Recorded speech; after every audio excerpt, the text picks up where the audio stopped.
Sir जय हिंद। Brigadier Vinod Datta sir, जय हिंद। बहुत बहुत शुक्रिया समय देने के लिए। Thank you sir.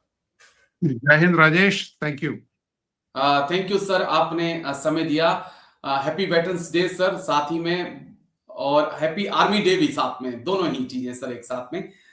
Army chief general Upendra Dwivedi sir ने सर आर्मी डे से पहले जो सालाना प्रेस कॉन्फ्रेंस होती है वो की कई मुद्दों पर सर ने अपनी बात रखी, लेकिन एक मुद्दा बड़ा अहम था, वो आर्मी में खासकर इन्फेंट्री में फीमेल ऑफिसर्स का था।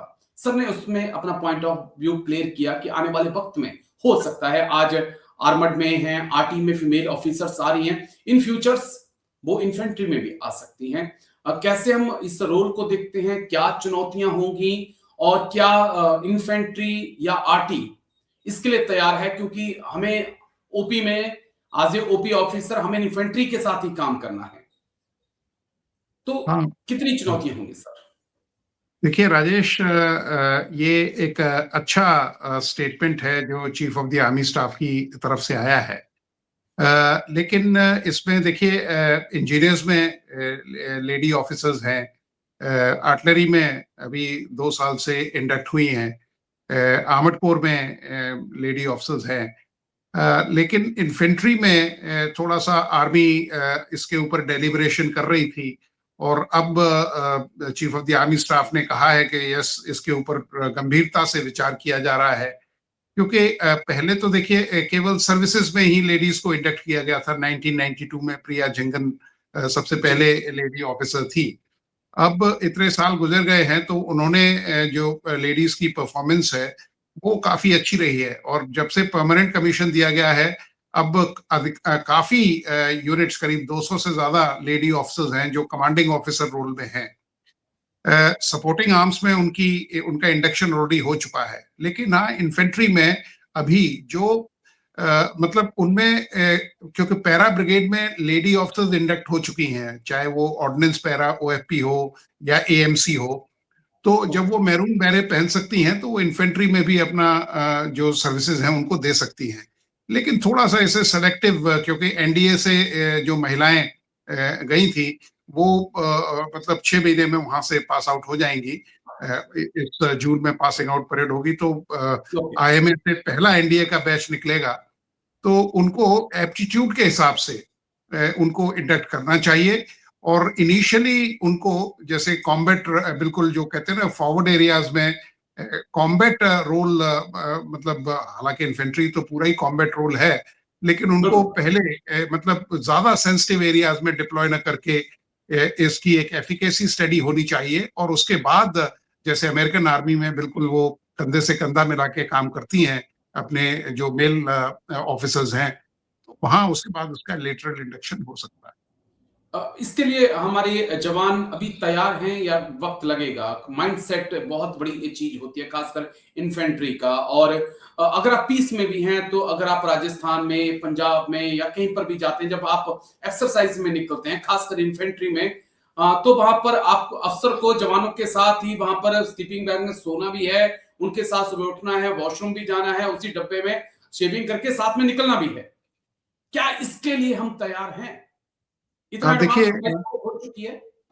हाँ राजेश जी, अगर आप देखें 1992 में जब पहला कोर्स इंडक्ट हुआ था ऑफिसर्स ट्रेनिंग एकेडमी चेन्नई में, तो महिलाओं के लिए अलग बैरक्स बनाए गए थे, उनमें तार लगाए गए थे, उनको अलग सा जो मेल ऑफिसर्स थे, इंस्ट्रक्टर्स, उनको बोला था कि साहब आप हमेशा उनके अपनी वाइफ के साथ वहां जाएंगे। और ये 2 या 3 वर्ष तक ये सिलसिला चला।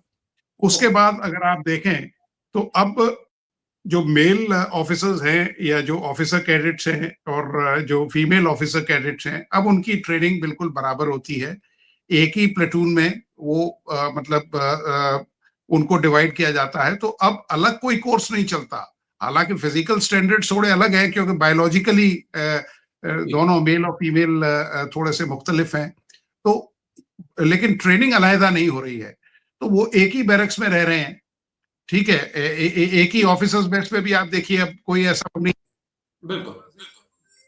मेरे पास एक लेडी थी, बल्कि मैं 2004 की बात बता रहा हूँ, 4-5 में, और नाथुला में कंपटीशन होना था मेरे पास, और उसमें क्राइटेरिया ये था कि साहब 28 साल से नीचे की ऑफिसर होने चाहिए। मेल ऑफिसर्स कोई कोर्स पे था, कोई छुट्टी पे था, या कोई मेडिकल कैटेगरी था, तो इस लेडी ने वॉलंटियर किया। और 2004 की मैं आपको बता रहा हूँ कि उस समय उस लेडी ऑफिसर ने उस कंपटीशन में पार्टिसिपेट किया। वो वहीं मेल काउंटर पार्ट्स के साथ रही उनके बगल वाले टेंट में, और वो ट्रॉफी जीत के आ गई। तो ये सब चीज बताती है कि अगर आपका माइंडसेट ठीक है, आपके अंदर जज्बा है, तो आप सारे रोल्स कर सकती हैं। जी, बस एक एक सवाल और जो मेरे ज़हन में इस वक़्त चल रहा है, क्योंकि अमेरिका में या यूरोप में माना जाता है कि सोल्जर्स इतने ज़्यादा नहीं मिलते हैं, पॉपुलेशंस इतनी ज़्यादा नहीं है। हमारे यहाँ पर पॉपुलेशंस है, क्या हमें वो टैलेंट नहीं मिल पा रहा है मेल के अंदर, कि हमें फीमेल की तरफ देखना पड़ेगा? क्योंकि नहीं दुश्मन राजेश, हमारा है नहीं, पाकिस्तान तो ये नहीं देखेगा कि ये फीमेल है या मेल है। उस हिसाब से हाँ मैं पूछ रहा था, खासकर इन्फेंट्री रोल में। हाँ, देखिए आपने बड़ा अच्छा प्रश्न किया राजेश जी। देखिए भारत में महिलाओं का सदियों से सम्मान होता आया है, और महिलाओं को एक बहुत ही एहतराम वाली दृष्टि से देखा जाता है, रिस्पेक्ट से देखा जाता है। तो कोई भी मतलब आर्मी मैन ये नहीं चाहेगा कि, क्योंकि देखिए वो कहते हैं ना कि everything is fair in love and war. तो वॉर में कई बार इस तरह की सिचुएशंस होती हैं जब आप कोई या तो प्रिजनर ऑफ वॉर के तौर पे मतलब पकड़ लिए जाते हैं, या और कोई आपको कैप्चर कर ले या कुछ हो जाए तो यातनाएं दे। तो यकीनन हम ये नहीं चाहेंगे कि साहब महिलाओं के साथ कोई अभद्रता हो। हालांकि जिनीवा कन्वेंशन साफ कहता है कि किसी को फिजिकली हैंडल नहीं किया जाएगा, केवल नाम, नंबर और रिलीजन और रैंक पूछा जाएगा। तो लेकिन ऐसा होता नहीं है, और खासकर हमारा जो पड़ोसी मुल्क है, आपको पता है कि कारगिल में भी किस तरह से सौरभ कालिया वगैरह को उन्होंने यातनाएं दी। विंग कमांडर जो गए थे हमारे, उनको अमोल पकड़ा कालिया गया। सर। हाँ जी। तो यकीनन हम लोग ये चाहेंगे कि साहब उनको क्योंकि देखिए भारत हमेशा अभी भी सोल्जरिंग को एक बहुत ही ऊंचे दर्जे से या एक हायर पेडेस्टल से देखता है। हमारे यहाँ उनको 1971 में आप देखिए, जनरल मानेकशॉ साहब जब chief of the army staff थे, वो जो युद्ध बंदी थे उनसे मिलने जाया करते थे। हमारे जवान बाहर टेंटों में या बैरक उसमें सो रहे थे, उनके जवानों को हमने बैरक्स में सुलवाया, उनको कुरान मुहैया कराई, उनको खाना दिलाया गया।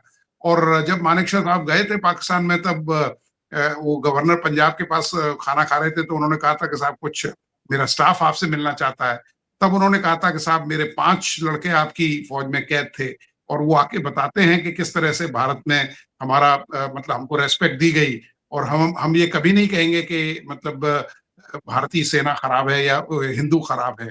तो ये बताता है कि हमारे जो इथोस हैं वो बड़े हाई स्टैंडर्ड के हैं। लेकिन हाँ, हमें इन चुनौतियों को भी फेस करना पड़ेगा। और रही बात टैलेंट की, तो टैलेंट देखिए आज 49% लड़कियां हैं और 51% गर्ल्स बॉयज हैं। तो अब तो बराबर की टक्कर है, और ये परसेंटेज और लड़कियों के फेवर में जाएगा। तो अब तो मतलब जब लड़कियों का वर्चस्व होगा, तो यकीनन बिल्कुल। हमें उनके ऊपर ही डिपेंड करना पड़ेगा। रहना पड़ेगा, और लड़कियां क्या नहीं कर रही हैं। कल्पना चावला कई सालों पहले देखिए कहाँ जी पहुंच गई, और भी भारत में बहुत सारे ऐसे एग्जाम्पल हैं। बस एक आखिरी सवाल जिस पर मैं अक्सर आपके साथ बातचीत करता हूँ, वो अग्निवीर का सवाल रहता है सर। लेकिन थैंक यू, बहुत बहुत शुक्रिया ब्रिगेडियर विनोद दत्ता सर, आप आए, दोनों ही मुद्दों पे आपने बात की। थैंक यू सर, जय Hind, take care sir, thank you sir, जय जय हिंद। जय हिंद सर।